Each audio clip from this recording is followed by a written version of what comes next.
Diga comigo, serviu a Deus, cumpriu a missão e morreu. Olha que lindo. Serviu a Deus, Atos 13:36. Diz assim, eu vou ler em 3 traduções diferentes. Depois de cumprir a missão para a qual Deus o designou, diga comigo, depois de cumprir a missão para a qual Deus o designou, Davi morreu e está sepultado. Vou ler em outra tradução. Depois que Davi fez a vontade de Deus, diga comigo, em sua geração, morreu e foi sepultado. Tendo, pois, Davi servido ao propósito de Deus, em sua geração, adormeceu e foi sepultado. Vou repetir, deixa esse aqui, por favor. Tendo, pois, Davi servido ao propósito de Deus, diga comigo, em sua geração, adormeceu, foi sepultado. Isso é forte demais. O resumo da vida de Davi. Por que nós precisamos ouvir e aprender e absorver isso com muita atenção? Você pensar, serviu a Deus na sua geração e depois morreu. Serviu a Deus na sua geração. Serviu a sua geração. Serviu a Deus na sua geração, depois morreu. Por que isso é tão importante, gente? Porque existem pessoas que vivem só para servir a si mesmas. Só para servir a si mesmas. E esse não é o propósito. Esse não é a visão. O que nós precisamos entender, se a gente, em Atos, Paulo e Barnabé, faz um resumo da vida de Davi, de uma forma linda e objetiva. Você vê que ele fez tantas coisas, ele realizou tantas coisas, mas se resume que ele serviu a Deus,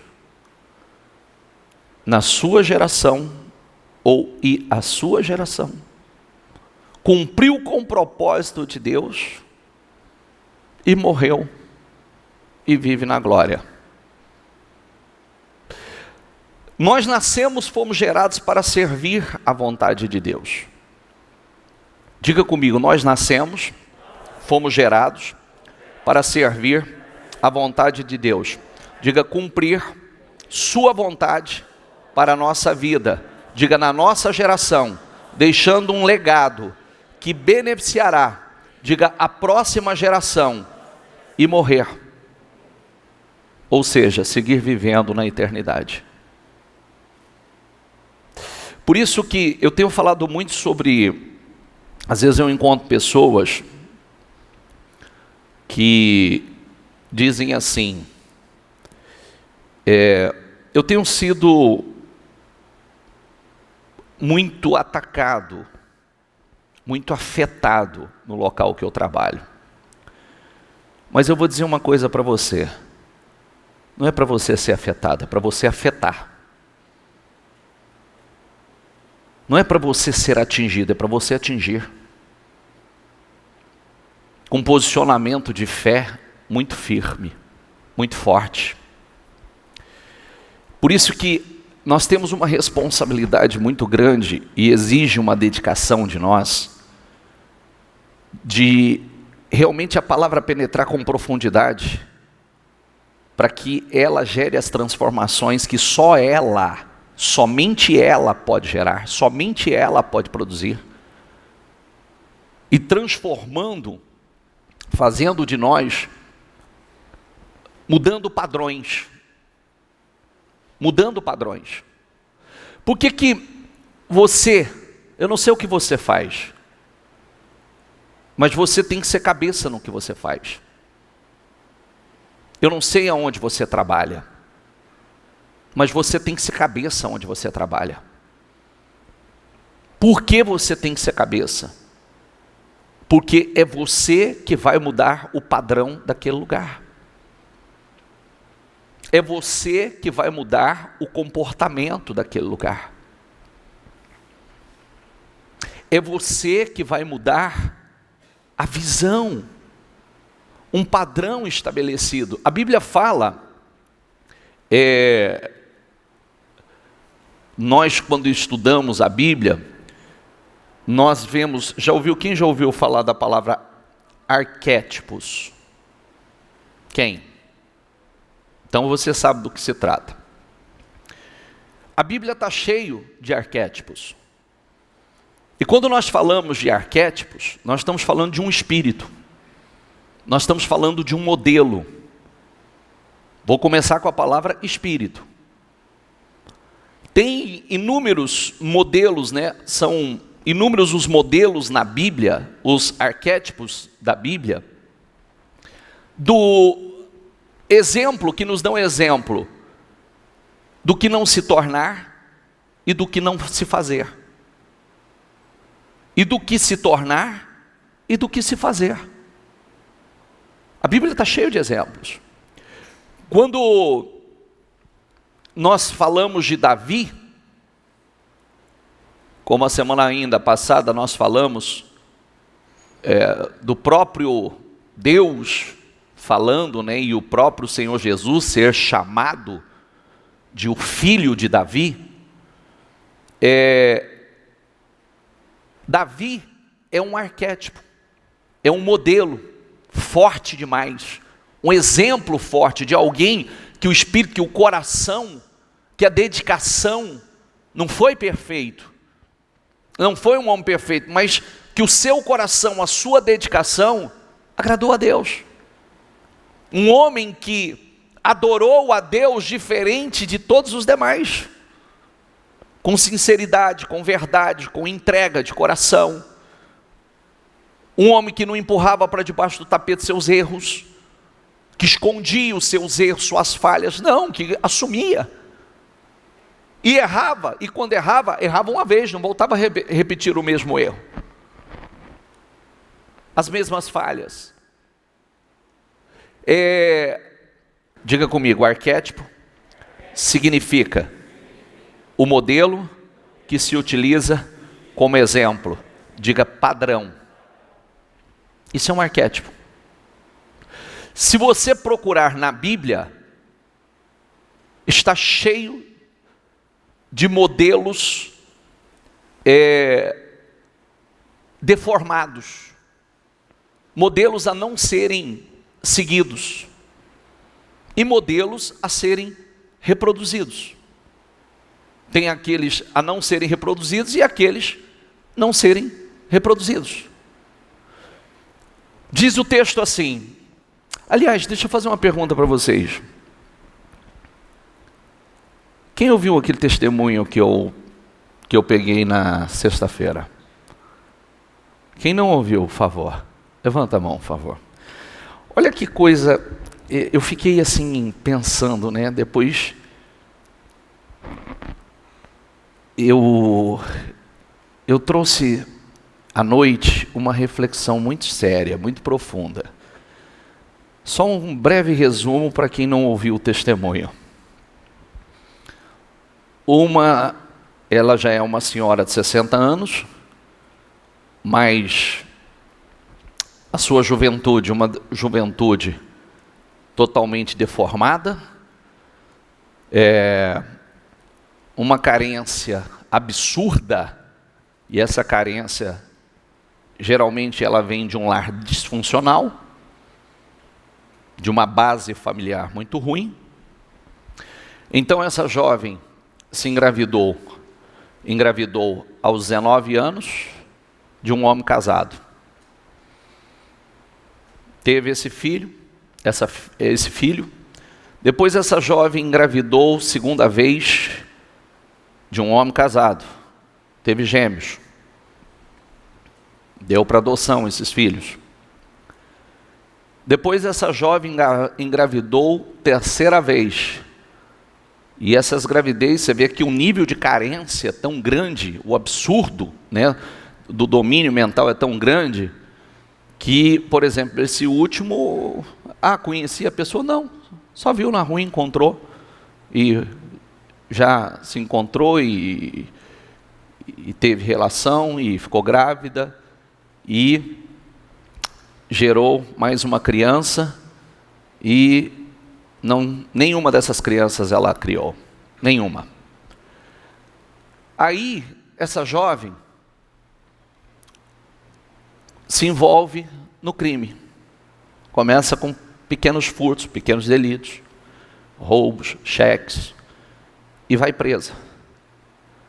Na prisão, olha que coisa louca, olha que coisa demoníaca, e eu fazia uma observação sobre isso, principalmente à noite, porque eu falei, você vê como é que é a ação do diabo.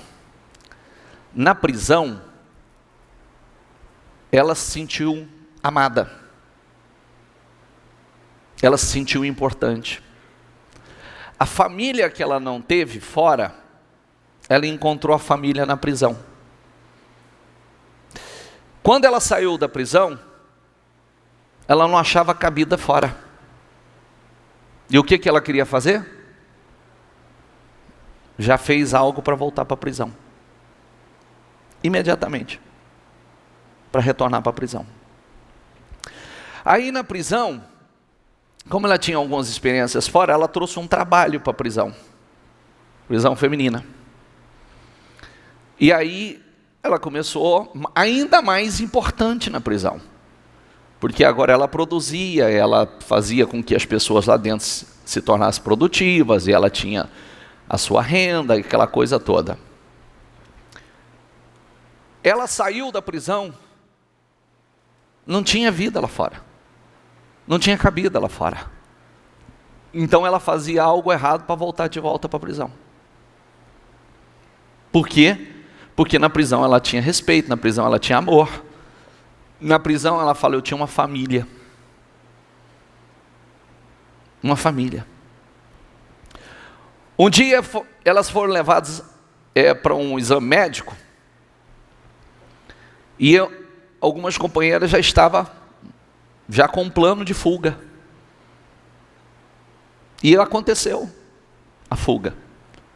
E aí o agente penitenciário, sem saber, né, da busca, não pode dar busca com outros detentos juntos, e ela mesma se propôs, falou, não, pode, me compra passagem, coisa que eu volto, você vai dar busca.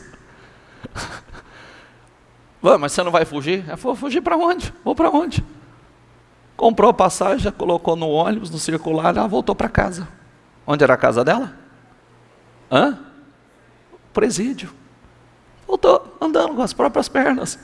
Quando chegou lá, as outras falaram para ela, que absurdo, que loucura. Uma oportunidade dessa, uma chance dessa de fugir, você não foge?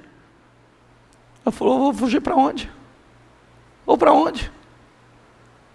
E aí, você vê, ela não suportava ficar fora. Ela queria voltar, todas as vezes ela criava situações para voltar. Olha o que acontece com a mentalidade da pessoa. Diga comigo, o errado vira certo. E o certo vira errado. E eu fiquei pensando, né? Porque isso é mais profundo, tá? Isso é mais profundo. Eu fiquei pensando, ainda eu disse, na sexta-feira eu disse isso. Você vê que quando você não cuida do que é seu, porque tudo que as pessoas precisam e querem é atenção e amor. Quando você não ama, quando você não cuida, o diabo vai encontrar alguém para amar. E ainda que sejam as pessoas erradas, as companhias erradas, o lugar errado. Aonde não dá atenção, o diabo vai encontrar alguém que dê atenção. Aonde não dá amor, o diabo vai encontrar alguém, vai colocar alguém no caminho para dar amor. E é assim que vai seduzindo e vai destruindo. Quando ela saiu da prisão, a família já disse para ela assim de cara: tá tudo bem, não tem que se preocupar com nada, com as crianças, não, nem precisa passar por aqui. Não passe por aqui. E ela entrou num ônibus e foi embora. Aí ela vai para um lugar chamado Vale do Amanhecer. Quem conhece o Vale do Amanhecer? Já foi de lá ou não? Vale do Amanhecer é uma comunidade totalmente espiritualista. E ali ela foi para curar uma dor que ela tinha de cabeça que não passava. Mas é a história de sempre, né? Você é médium, você precisa desenvolver, você precisa se graduar, você precisa evoluir e tal. E ela entrou nesse mundo, se tornou uma médium de incorporação e o companheiro um médium de doutrinação. E nessa vida recebendo Exu, recebendo caboclo, recebendo cigano, recebendo entidades espíritas. Ficou 17 anos nesse mundo, 17 anos nessa vida, atendendo pessoas, aconselhando pessoas, ajudando pessoas. Mas aonde eu quero chegar? Você vê que há uma astúcia do diabo, e eu pensei, essa é a mesma tática que ele usa para destruir lares, casamentos, famílias. Aonde não tem atenção, não tem amor, não tem respeito, ele coloca alguém para seduzir. E é onde as péssimas companhias, os péssimos lugares, porque ali tem amor, ali tem atenção, ali faz com que as pessoas se sintam importantes. Quem está entendendo, por favor? Por isso que o seu lar, a cultura, olha a palavra que nós temos falado sem cessar, a cultura do reino, ela tem que ser estabelecida na sua casa. Tem que ser ensinar. Escola não é para ir. Hoje escola está um lugar perigosíssimo. É um lugar perigosíssimo. E se você não ensinar profundamente os princípios, a palavra na sua casa, facilmente a escola, que já faz parte desse plano, algum professor com uma mentalidade totalmente diferente, com a filosofia dele, com as crenças dele, vai incutir algo na mente deles. E vai, tudo aquilo que você não colocou, vão colocar. E é onde muitos lares estão sendo destruídos. Muitas famílias estão sendo destruídas. Muitos lares estão sendo lares disfuncionais, totalmente instáveis. Porque falta realmente dessa cultura, desse princípio, dessa fé ardendo dentro de vocês. Essa história de, não é bem assim, por isso está se deformando, se transformando nesse caos, o que nós estamos vendo aí fora. E nós estamos muito perto de uma separação. Nós estamos muito perto do momento da seleção. Nós estamos chegando num ponto que não vai haver mais condições da igreja estar nesse mundo. E biblicamente a igreja, vai chegar o momento da separação, da igreja ser tirada. Nós estamos muito perto, nós estamos chegando num ponto que não tem como caminhar. Nós já estamos aí com restrições, nós já estamos com limitações, tem lugares já piores.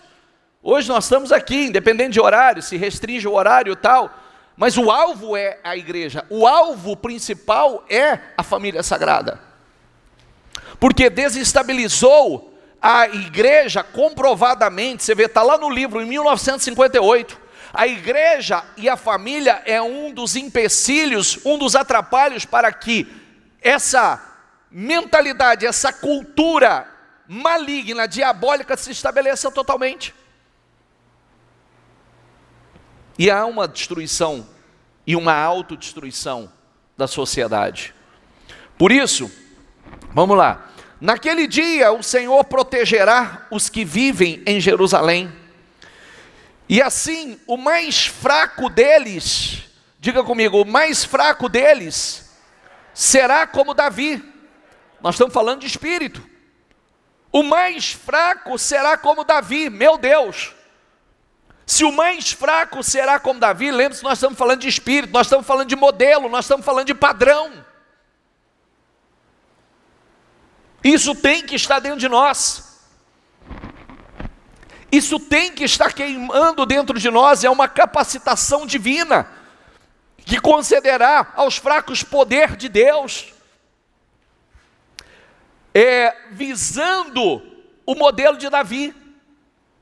É uma capacitação, é uma unção, é um revestimento que seria derramado. O espírito que domina uma vida e leva a viver a pessoa a viver uma vida que agrada a Deus. E isso hoje está raro. Se você não estiver atento, já o livro de Apocalipse já nos adverte acerca de um espírito, um padrão, como por exemplo, o padrão, o espírito de Jezabel. O que seria o espírito de Jezabel? Nós falamos recentemente sobre isso. Um espírito da intimidação e que leva a uma vida mundana na igreja. Na igreja. A gente lê lá na igreja.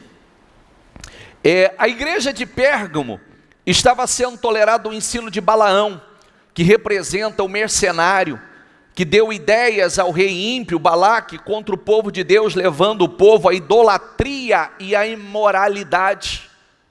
É um outro tipo de igreja. É um outro tipo de... Outro dia eu falei sobre isso. É só você olhar aí na votação se o deputado seria absorvido ou não, é que você vê a divisão do próprio povo evangélico. E o quanto tem gente rabo preso. O quanto, porque parte da bancada evangélica foi a favor do STF. Pode prestar atenção. Somente 100 e não sei quanto, 130, não lembro quanto exatamente, que não foi a favor. E geralmente são aqueles que não estão com o rabo preso. Tem gente que fez levantamento, encomendou pesquisa, diz que é os únicos que não tem algum processo. E aí, o que acontece? Já estão vendidos. Nem todo aquele que diz Senhor, Senhor entrará no reino. Nem todo aquele que diz eu sou cristão, sou batizado, sou da igreja tal vai entrar no reino. Porque quando você olha as 7 igrejas, a advertência às 7 igrejas do Apocalipse, você está vendo que cada uma tem uma deformidade. Pérgamo, também os ensinos de nicolaítas, que eram hereges, ensinos contrários ao verdadeiro evangelho. Está cheio. Distorção. Ele semeava ensinos heréticos, muitos parecidos com os de Balaão, que era um profeta totalmente corrompido, mercenário. Esaú, o sujeito que vendeu sua primogenitura por uma única refeição, foi chamado de profano e imoral. Trocou a bênção de Deus, o seu direito, porque, como diz, né, a gente quando lê na Bíblia diz assim, Abraão, Isaque e Jacó. Era para ser Abraão, Isaque e Esaú. Mas Esaú, desvalorizando, menosprezando, trocou por um prato de comida. Trocou o seu direito de primogenitura, a herança espiritual e material. Quando a gente troca o espiritual, você está também perdendo o material. Porque tudo é de Deus. Tudo quanto há nos céus e na terra pertence a Deus. Por isso que a gente não pode trocar Por isso, quando nós falamos dos hedonitas, nós estamos falando sempre de prazer imediato. Todo mundo que vive o prazer imediato vive uma vida destruída, porque você vai viver cedendo ao prazer imediato. Os seus olhos não estão naquilo que é duradouro, naquilo que permanece. É só no que você pode frutar. É como aquela palavra assim: tudo que eu quero é ser feliz. Felicidade não acontece do nada. Primeira coisa, tá? Se você busca felicidade, quero dizer uma coisa para você, para não te entristecer, cai a ficha. Felicidade não acontece do dia para a noite. Felicidade é construída.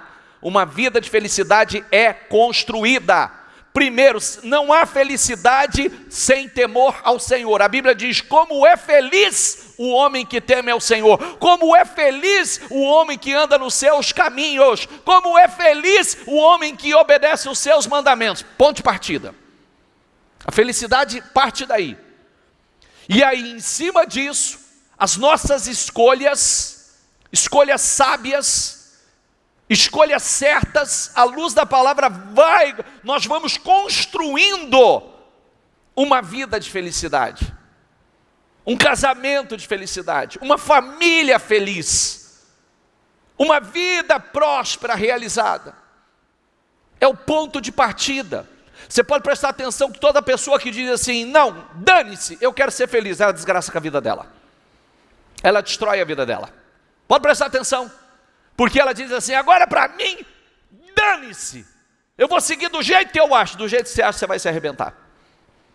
Da forma que você acha que é o certo, você vai se enfiar num fundo de poço, num abismo.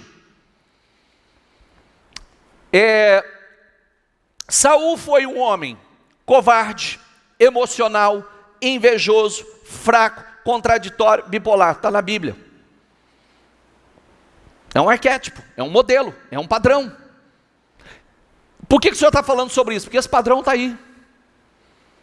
Esse padrão continua.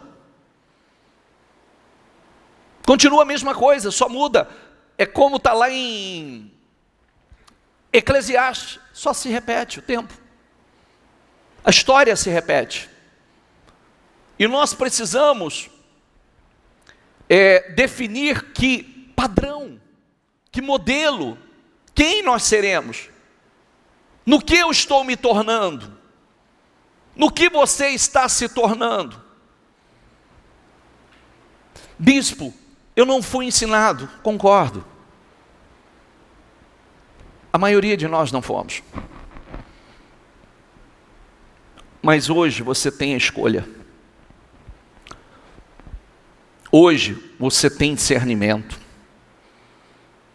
Hoje você sabe aonde você vai se modelar. Que modelo você vai seguir. Tem alguns exemplos na Bíblia.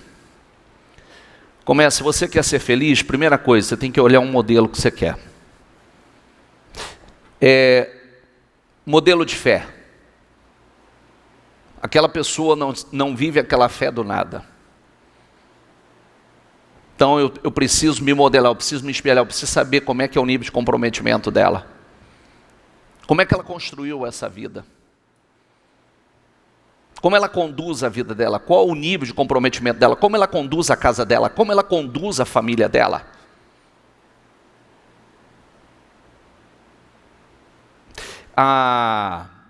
Quem ouviu o testemunho, ouviu a senhora dizer assim: no Vale do Amanhecer, a gente não tinha hora.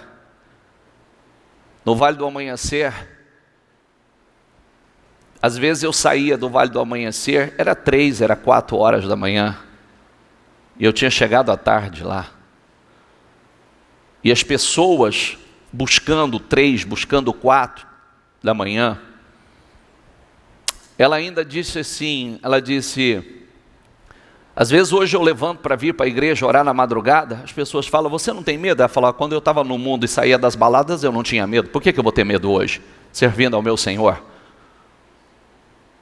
Quando eu estava no mundo, saía para o erro, para o pecado, eu ia embora na madrugada, por que eu vou ter medo hoje, servindo ao meu Senhor? Ela disse: mesmo você vê que a igreja, o ministério Mudança de Vida, que é um ministério extremamente ativo, abre, não tem hora para abrir, quer dizer, abre, tem hora para abrir, não tem hora para fechar, tem dia que não fecha, e é de segunda a segunda.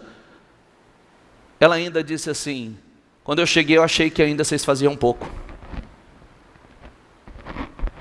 Pelo padrão que ela tinha do padrão demoníaco. O nível de comprometimento do padrão demoníaco.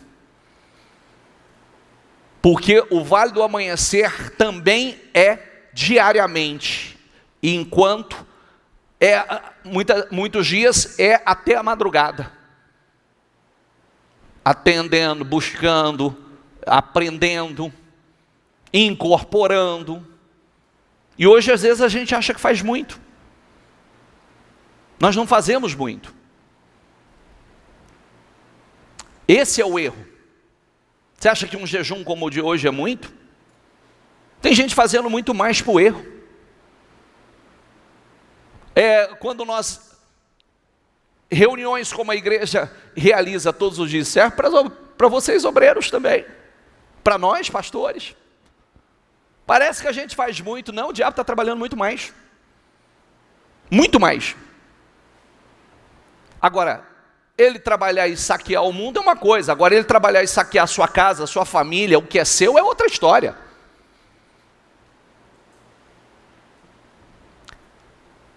Que modelo? Deus está à procura de Davis e Josias. Quem foi Josias? Pregamos semana passada, fez a reforma que precisou fazer no reino, na nação, no país, limpou. Com base no quê?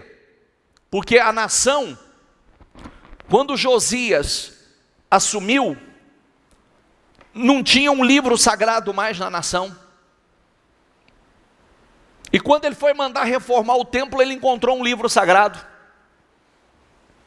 E quando ele encontrou o livro sagrado e ele leu a primeira vez, ele falou: isso aqui está tudo errado.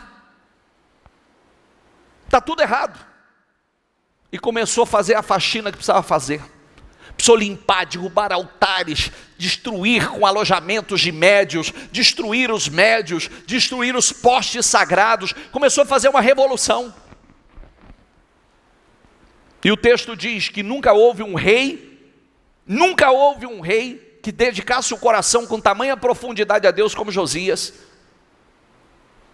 E Josias se espelhou em quem? Ele não tinha em quem se espelhar. O avô foi um traste, o pai foi um traste. Ele não tinha modelo, mas decidiu fazer tudo diferente. Ele olhou para Davi, ele sabia de Davi, e ele se espelhou em Davi. E Deus tem procurado hoje, os Josias e os Davis do século 21, dos dias atuais. Uma vez que ele leu o livro sagrado, pediu pessoas para ler, ele confrontou com tudo: não, isso aqui está tudo errado. E saiu ajustando tudo que precisava ser ajustado, as mudanças que precisavam ser feitas. Parece, bispo, é muito radical o que o senhor está falando, radical o que nós estamos vendo, e vai piorar. Só tem uma maneira para nós. Só tem uma maneira. Realmente, aqui ó, de cabeça. Só uma maneira. Porque vai se apertar. Está se afunilando. E quem não estiver no esconderijo do Altíssimo vai padecer. Há uma agenda. Vai lá, está lá. Quem já assistiu, por favor, quem viu?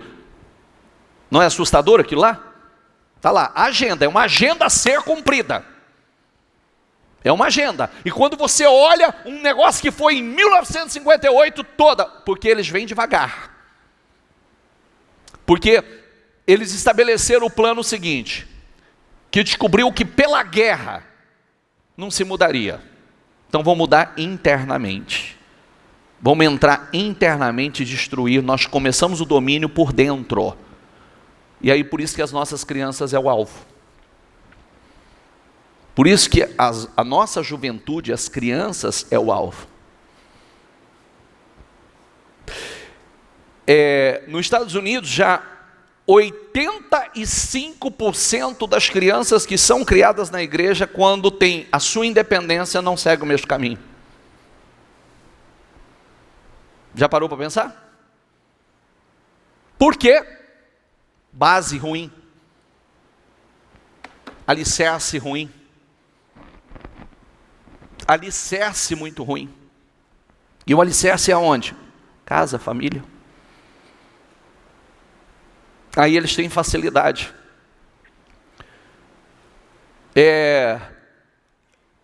Tá lá, 4 anos com o seu filho, planta dele tudo que ele quiser, tudo que eles quiserem.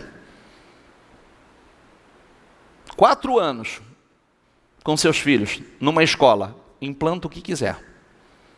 Trabalha o que quiser dentro deles. Molda eles da forma que quiser. Depois nem você mesmo consegue tirar. Por isso que a base tem que ser realmente muito forte.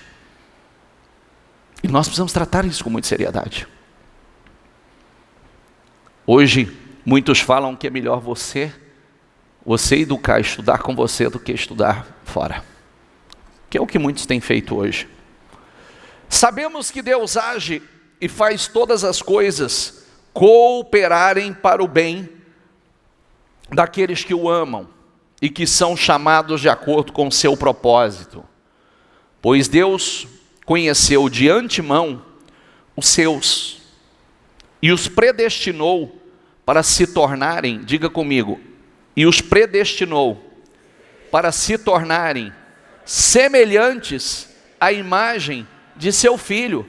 Nós somos predestinados a ser a imagem de Cristo. Não é parecer fisicamente, não. Espiritual, moral, caráter. A fim de que ele fosse o primeiro entre muitos irmãos. Depois de predestiná-los, ele os chamou. E depois de chamá-los, os declarou justos. E depois de declarar os justos, lhes deu sua glória. É muito forte o propósito de Deus para conosco. Você vê que hoje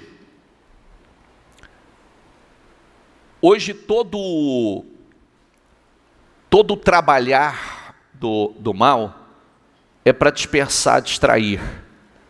É nos envolvendo com tantas coisas, tantos entretenimentos, tantas distrações, né? Hoje nós estamos sendo bombardeados de entretenimentos, coisas que nos chamam a atenção, as redes sociais e as Netflix da vida, e a Amazon, por quê? Porque nós vamos naquele processo destrutivo, né? Distraídos, dispersos, preciso descansar, preciso relaxar,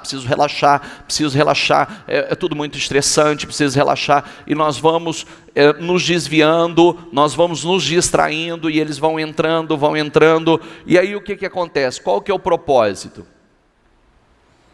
O propósito é nos tirar do estado original, porque na verdade o Senhor Jesus veio para nos resgatar ao estado original e para a forma original para a qual fomos criados, que é a imagem dele, a imagem de Cristo. Deus nos criou e o Senhor Jesus veio para nos resgatar, e para que nós tenhamos a forma, a imagem do Senhor, que é a forma original, aquela que nós fomos predestinados. Quem está entendendo, por favor? E aí, o que acontece? Se a palavra não estiver profundamente enraizada, a palavra fica estranha para você. Você sabia disso? A palavra, ela se torna estranha, porque você está mais familiarizado com as coisas externas. Está mais cheio das coisas externas. E esse é o grande alvo. Porque ele quer atingir sua casa. Ele quer atingir sua família. Ele quer pegar seus filhos. Ele quer ensinar uma nova doutrina, mudar a mentalidade, quer tirar a imagem de Cristo, deformar, até que todos alcancemos a unidade da fé e o conhecimento do Filho de Deus, produzem e amadureçamos, chegando à completa medida da estatura de Cristo. Então, não seremos mais, diga comigo, imaturos, como crianças, nem levados de um lado para o outro, empurrados por qualquer vento de novos ensinamentos, e também não seremos influenciados quando nos tentarem enganar com mentiras astutas.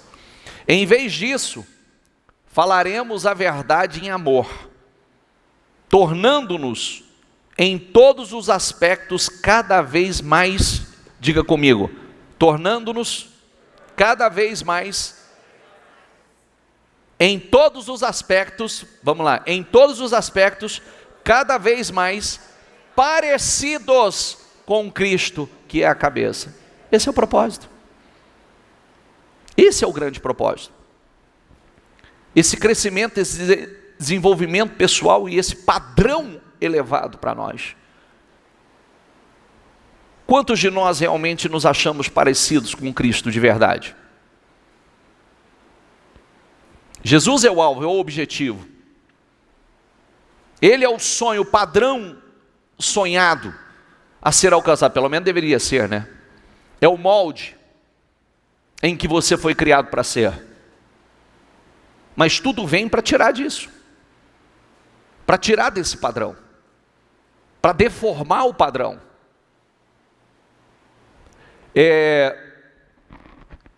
Nós fomos predestinados a sermos como Cristo. E automaticamente gerar outros. Deus nos dá a vida em sementes e em pequenas coisas. Por que em sementes, né? Quando você olha uma semente é tão pequena, mas ela tem o potencial para se tornar algo muito grande e dar muito fruto. Quando a Bíblia fala de semente, você presta atenção que uma semente gera uma árvore. E uma árvore, quantas outras sementes dão? Olha o que ela fala de Abraão.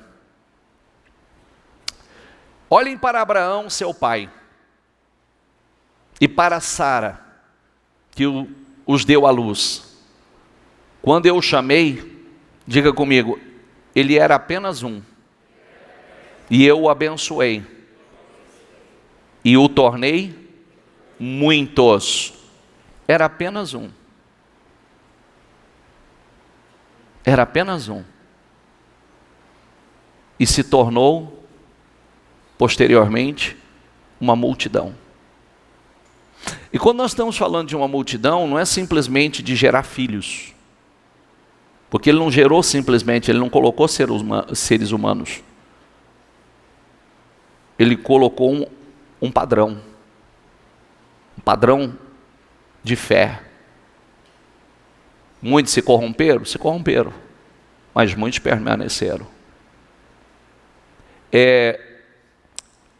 Nós precisamos, aonde nós somos plantados, nos possibilita a crescer de forma estrondosa. Nós fomos plantados na casa do Senhor, na igreja do Senhor. Nós temos sido, sementes poderosas têm sido plantadas dentro de nós. Agora, a questão é, o que tem germinado em você? Para fazer de você realmente uma árvore que dá frutos estrondosos. Você não está plantado, você não é uma carpa. Já viu a história da carpa japonesa? Ela cresce de acordo com o ambiente. Coloca num lugar pequeno, ela cresce pouco. Coloca num lugar grande, ela cresce muito. Já viu a história do bonsai? Aquelas arvorezinhas japonesas? É uma árvore. Só que você planta ela num vasinho, então ela não passa daquele tamanho. Mas nós não fomos plantados num vasinho. Nós fomos plantados para realmente se tornar uma árvore grande, poderosa. E o que a pergunta é, né? No que eu tenho me tornado? Não é o que você tem feito, é o que você tem se tornado. Que essa pergunta é mais importante. Não é simplesmente eu virar para você e falar assim, o que você tem feito? Não vou fazer essa pergunta, porque mais importante do que essa pergunta é no que você tem se tornado. Você tem crescido? Você tem se tornado uma pessoa melhor? Um ser humano melhor? Por dentro, é o que eu tenho dito. Muitas pessoas não caíram a ficha que ainda mente demais para si mesmo. Mente demais. E quando você mente para você está se enganando, porque os resultados vão mostrar quem é. Os resultados não mentem. Eles não mentem. A gente só realmente vence quando a gente para de mentir para nós. Ou para de tentar dar desculpas. Tentar dar justificativas. E começa a trabalhar realmente. Eu não quero mais dar desculpas, eu quero me tornar uma pessoa melhor, eu quero crescer, eu não quero parecer que eu tenho fé, eu quero ser um homem de fé. Eu não quero parecer que eu estou melhor, eu quero ser melhor. Eu não quero que as pessoas tenham, o grande medo não é você achar que as pessoas te veem como fraco. O grande problema não é isso, é você ser um fraco e continuar aceitando ser um fraco, só preocupado com o que as pessoas pensam. Esse é o erro das pessoas. Às vezes a gente está mais preocupado com as pessoas não verem. Esse é um grande erro. Se lixa o que as pessoas estão vendo. Trabalhe para não ser. Está entendendo o que eu quero dizer ou não? Às vezes a gente fica tentando esconder algo, quando na verdade a gente não tinha que estar escondendo, a gente tinha que estar trabalhando. Esse é um erro. Eu não quero ser visto como um problema, então trabalhe o que é o problema. Eu não quero ser visto como um fraco, então é o seguinte, trabalha a fraqueza. Esse é o ponto, não adianta, eu posso esconder um monte de coisa debaixo do tapete, mas eu preciso pegar para tratar, senão minha vida não muda. Portanto, todos nós, dos quais o véu foi removido, podemos ver e refletir a glória do Senhor. E o Senhor, que é Espírito, nos transforma gradativamente a sua imagem gloriosa. Diga comigo. E o Senhor, que é Espírito, nos transforma gradativamente a sua imagem gloriosa, deixando-nos cada vez mais parecidos com quem? E aí, eu tenho me tornado cada vez mais parecido com Deus?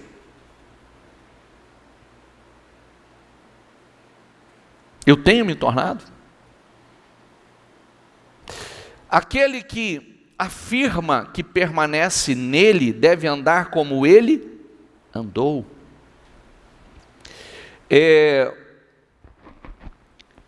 Essa é a colocação. Eu tenho realmente me tornado? Nós estamos vivendo algo, o mundo está passando por algo que nós precisamos dar uma atenção realmente muito responsável a tudo isso. Porque muitas coisas não vão voltar como era. Muitas coisas não vão mudar. a palavra está se cumprindo. Nós precisamos cada vez mais agora tratar com muita seriedade aquilo que foi ignorado. Tudo aquilo que foi ignorado por muito tempo ou tratado como menos importante. O circo, ou círculo, né, está se fechando. O cerco está se fechando. As coisas estão se afunilando.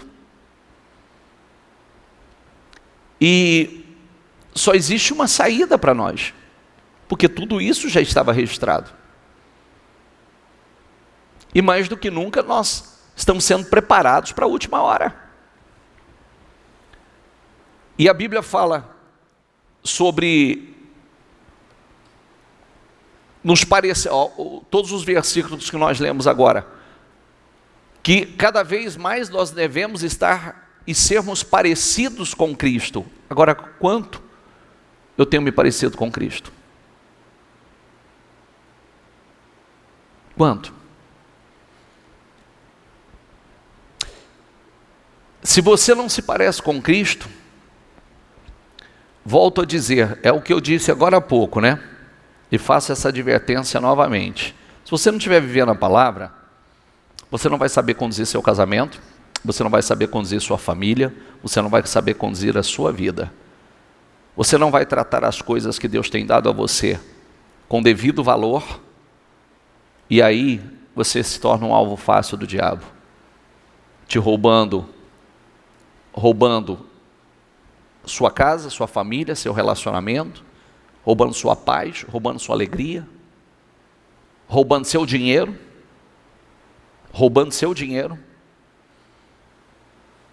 roubando o que de melhor Deus tem para você. Por isso que você tem que cuidar do que é seu. Por isso que você tem que valorizar o que Deus tem te dado. Amar o que Deus tem te dado. Porque se você não cuidar, o diabo vai encontrar alguém que cuida. E é o que ele tem feito. Se nós não gastamos tempo, o diabo vai encontrar alguém que dá tempo e atenção. E é o que ele tem feito. Se nós não ensinamos, o diabo vai encontrar alguém que ensina. E é o que ele tem feito.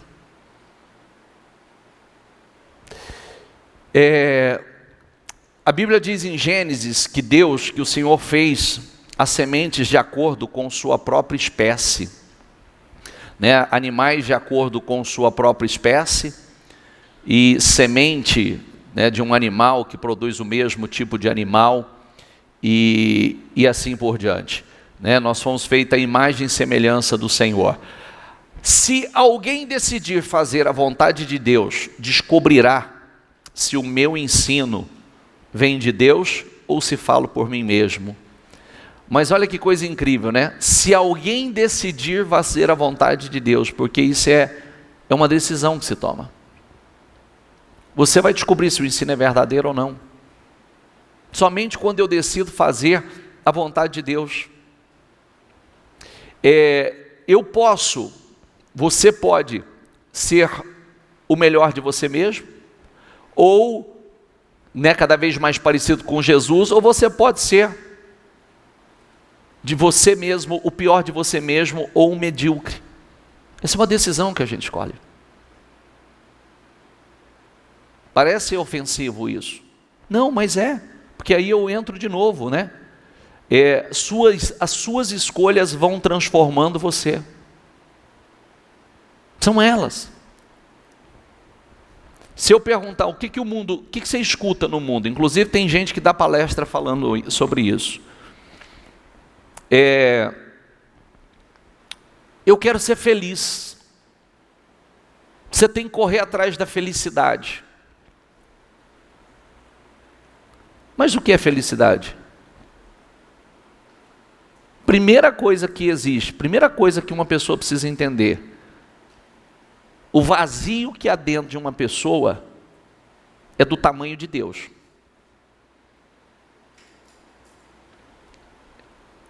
Não importa quanto de dinheiro e de patrimônio você tem, vai ficar um vazio dentro de você. Não importa quanto você tem de amigos, entre aspas, não vai te preencher, vai continuar um vazio dentro de você. Porque o vazio que existe dentro de um homem é do tamanho de Deus. Nada pode preencher. E nada pode ocupar o lugar de Deus. Nada, absolutamente nada. Nada supre. Você pode ter alguns sonhos, algumas realizações, você conquista, daqui a pouco não te satisfaz mais. Não te preenche mais. Porque nós precisamos realmente da plenitude de Deus. Estar em comunhão total, plena com o Senhor. Não se deixe enganar. Diga comigo, ninguém pode zombar de Deus.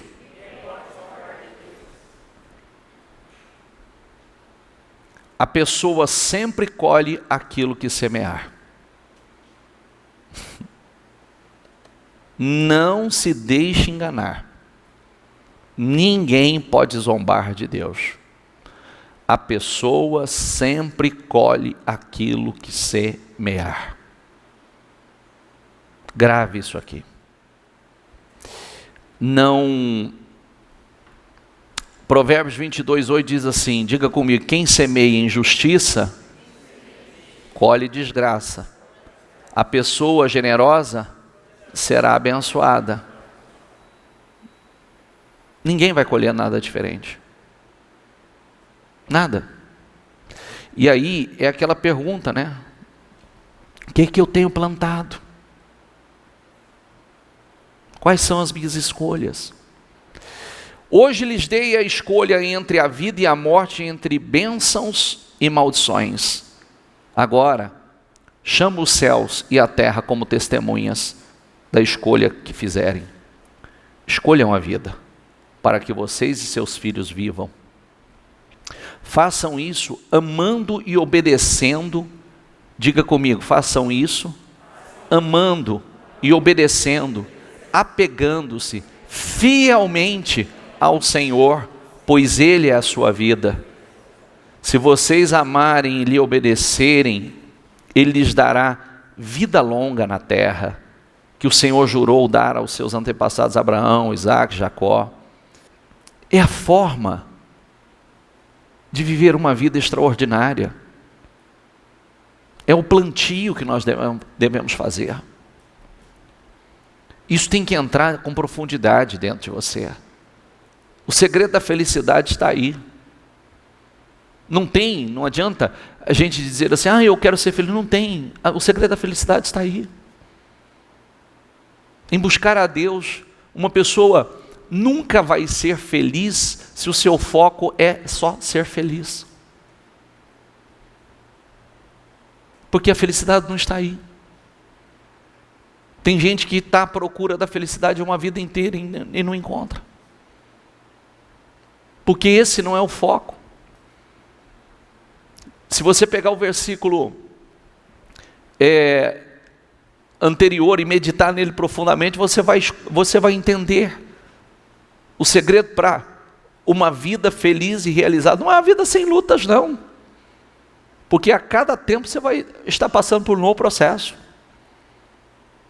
E nós precisamos entender que a felicidade nós atingimos, ela é atingida através de uma sucessão de escolhas corretas. É assim que a gente alcança a felicidade. Você casa para ser feliz, não é? Sim ou não? Mas o ponto de partida é o seguinte: se você fizer seu cônjuge feliz, você vai ser feliz. Se o Senhor for o cabeça da sua família, essa família vai ser feliz.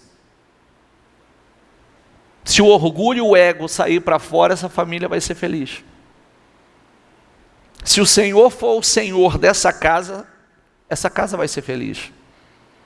Pessoas felizes, seguras. E tudo isso são construídas com bons hábitos, né? Primeiro você faz seus hábitos, depois seus hábitos te fazem. Primeiro você faz seus hábitos, depois seus hábitos te fazem.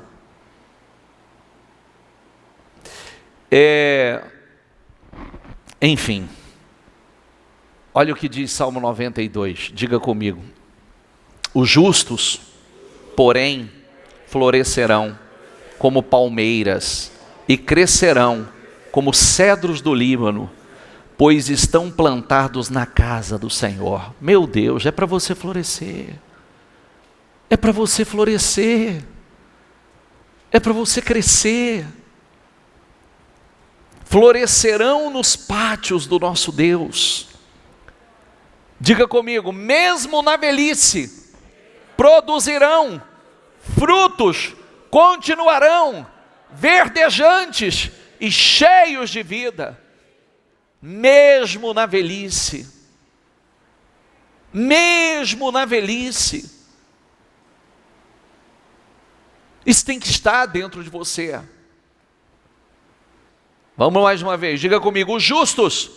Quem são considerados os justos? Aqueles que estão em obediência ao Senhor, que faz o que o Senhor agrada, o que o Senhor se agrada. Os justos, porém, florescerão como palmeiras e crescerão como cedros do Líbano, pois estão plantados na casa do Senhor. Florescerão nos pátios do nosso Deus, mesmo na velhice produzirão frutos e continuarão verdejantes, cheios de vida. Diga aí, eu creio e tomo posse. Dê para Jesus uma salva de palmas. Fique em pé, por favor. Marcos 16:15 diz: quem crer e for batizado será salvo, mas quem não crer será condenado. Estes sinais acompanharão os que crerem. Existem sinais que nos acompanham. Como são belos nos montes os pés daqueles que anunciam as boas novas, que proclamam a paz, que trazem boas notícias, que proclamam salvação, que dizem a Sião: o seu rei, o seu Deus reina. Escutem, suas sentinelas erguem a voz, juntas gritam de alegria. Quando o Senhor voltar a Sião, elas o verão como seus próprios olhos. A palavra para você, feche seus olhos por gentileza. Levante-se em nome de Jesus, decidido a viver em um padrão alto. Honre a Deus, a família. Não se canse de fazer o bem. Se coloque à disposição de Deus. Eu vou repetir: honre a Deus, honre a família. E não se esqueça de obedecer a Deus. Isaías 6:8 diz assim: então ouvi a voz do Senhor conclamando: quem enviarei? Quem irá por nós? E eu respondi, diga comigo, eis-me aqui, envia-me.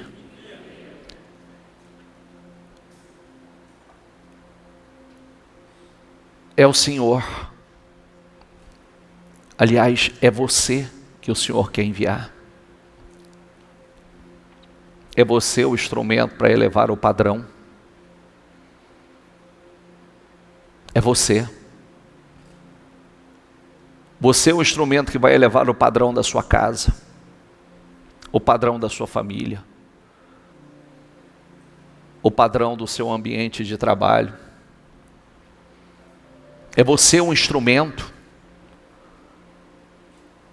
que Deus quer levantar e colocar como cabeça para mudar padrões, para mudar comportamentos, para mudar mentalidades, para mudar. Os dias são maus e o Senhor conta conosco para essa obra de salvação. Pregue a palavra a tempo, fora do tempo. Não tenha medo de críticas e rejeição. Não tenha medo. Enfrente o mal com coragem, se volte para o Senhor, para os seus valores e princípios. Ame sua palavra e pratique com temor.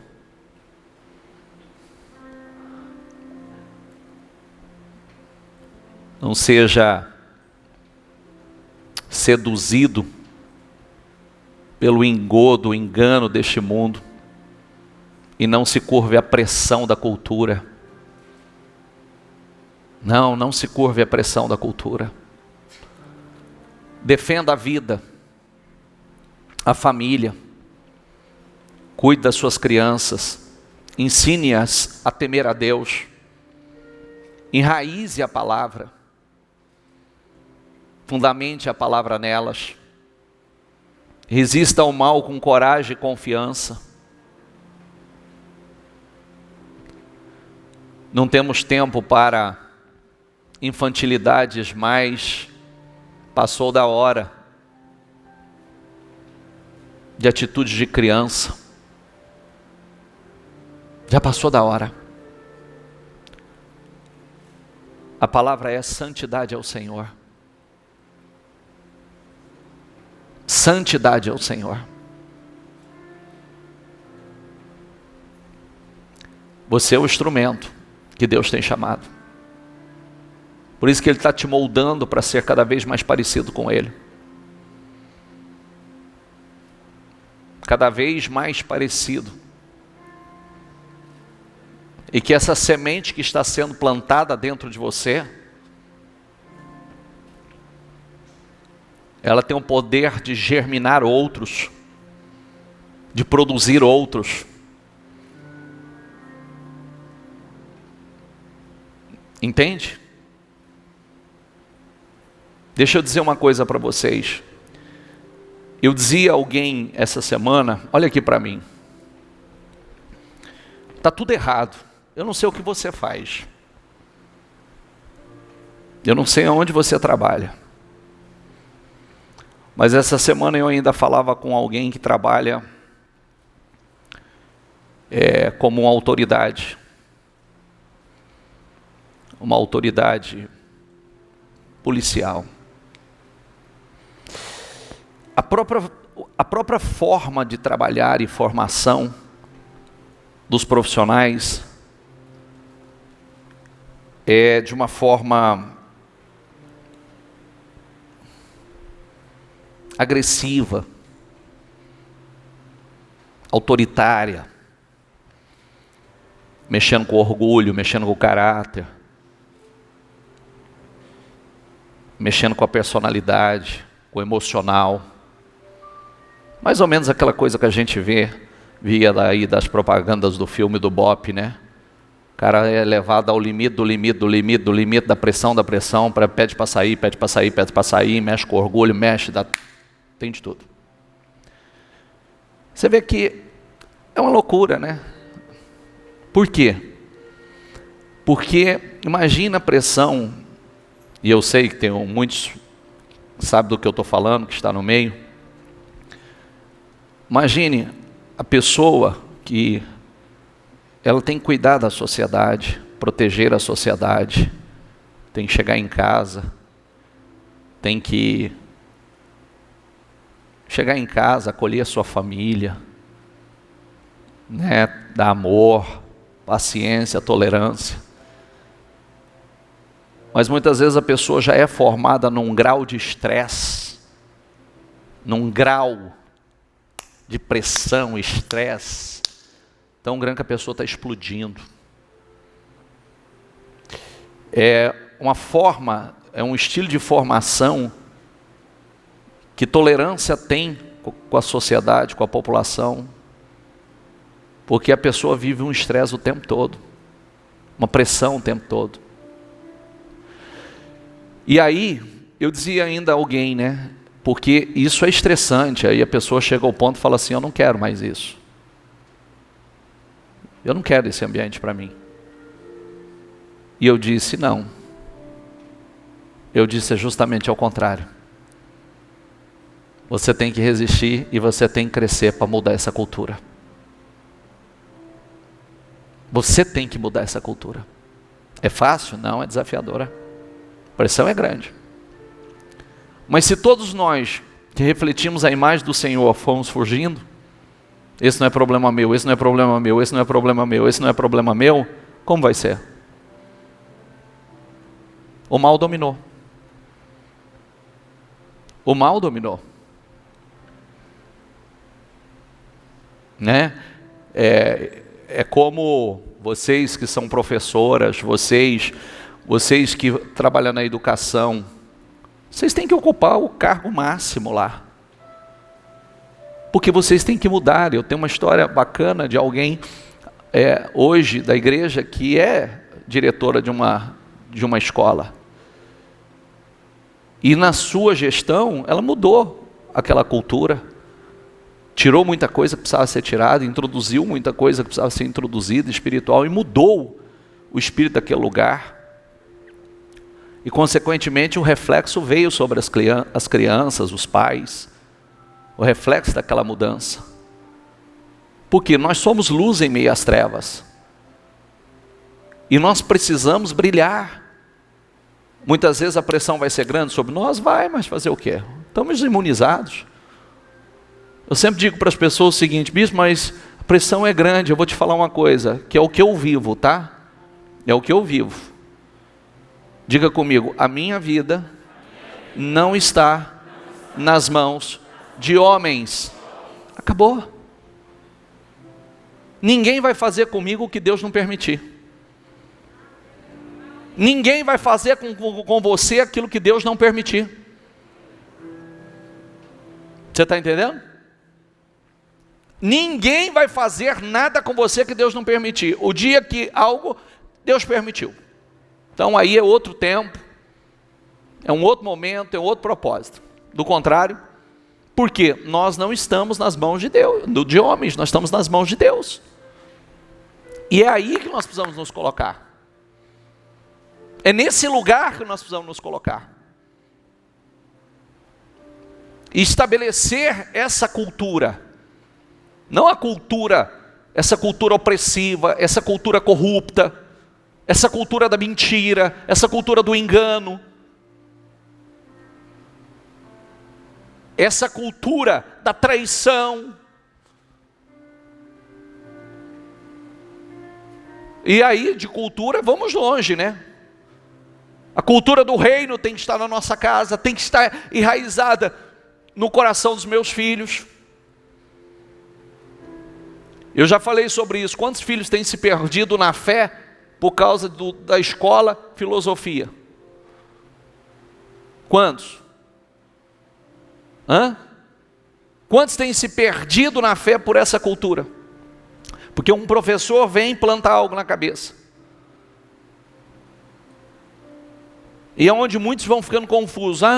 Não sei se é bem assim, não sei se a Bíblia é assim, não sei se eu creio, não sei se isso é uma verdade absoluta, não sei. Por quê? Se for bem plantado, eu tenho filhos também. Meus filhos nunca me fizeram uma pergunta sobre isso, porque estava bem estabelecido dentro deles.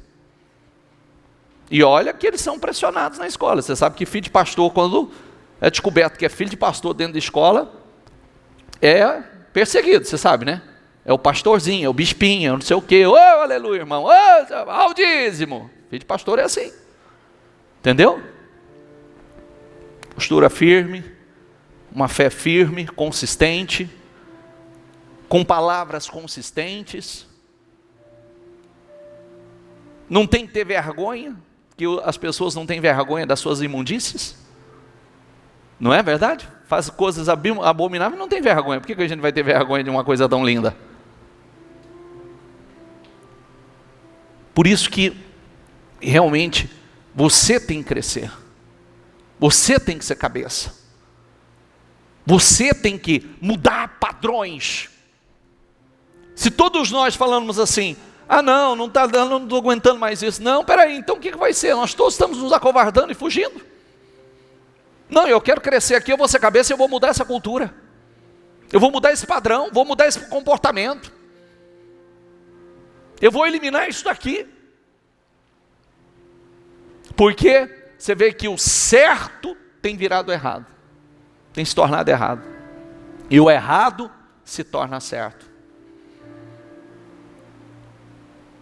Isso é só um exemplo que eu estou dando. Entendeu? Porque assim como nesse caso que me veio a cabeça, esse caso que me veio agora, que eu ainda estava conversando com uma autoridade, e ele falava sobre isso, falava, você está explodindo. Eu falei, por isso tem que se revestir, porque você tem que mudar essa cultura. Agora imagine, como é que está sendo formado alguém que é para cuidar da sociedade, mas está sendo levado ao limite do limite do limite. Por isso que às vezes você fala assim, quase que você cumprimenta e fala bom dia, ele pergunta, por que bom dia? Não te dei permissão para você falar bom dia? Quase que chega a esse ponto, porque a pessoa está explodindo. Está explodindo. Mas somos nós. O menor seria como Davi. Eu quero que volte o foco do início da mensagem. Volte o início da mensagem, os primeiros versículos. Depois de cumprir, diga comigo, a missão a qual Deus o designou, Davi morreu e está sepultado. Ele cumpriu com a missão dele. Eu preciso cumprir, você precisa cumprir com a sua missão. Nós temos uma missão. Só tem sentido essa vida cumprindo com a missão. Não está falando, Davi reinou. Reinou foi consequência. Reinou, enfim, foi consequência. Depois, diga comigo, que Davi fez a vontade de Deus em sua geração. Porque teve uma multidão que não fez, mas ele fez a vontade de Deus em sua geração. E não foi mais um na sua geração. Não foi mais um. Porque quem faz a vontade de Deus na sua geração não é mais um. E nós vimos que o menor seria como Davi. Morreu e foi sepultado. Tendo, pois, Davi, diga comigo, servido ao propósito de Deus, em sua geração, adormeceu e foi sepultado. E vive na glória. É isso que tem que entrar dentro de você. Tendo, pois, servido o propósito de Deus em sua geração. Diga, eu preciso servir ao propósito de Deus na minha geração. Diga mais uma vez, eu preciso servir ao propósito de Deus. Diga, na minha geração. Senão não tem sentido. Nós precisamos servir ao propósito de Deus na nossa geração. Nós precisamos servir ao propósito de Deus na nossa geração. Nós precisamos, com a semente que tem sido plantada dentro de nós, formar outras espécies, da mesma espécie. E você pode formar, de você pode sair uma multidão.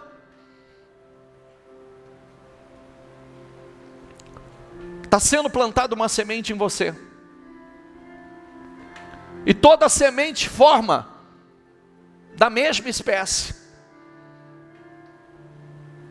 Você é para reproduzir e formar outras sementes da mesma espécie. E você pode se tornar algo grande. A fé do tamanho de um grão de mostarda remove montanhas. Com seus olhos fechados, o Espírito Santo fala com você. Cumpra com o seu propósito na sua geração. Com o propósito de Deus na sua geração. Diga ao Espírito Santo: eu quero cumprir com o propósito de Deus na minha geração. Me ajuda a cumprir com o propósito de Deus na minha geração, Senhor. Me ajuda a cumprir com o propósito de Deus na minha geração, Senhor. Me ajuda, Espírito Santo. Me ajuda a cumprir com o propósito de Deus na minha geração. Que quando você partir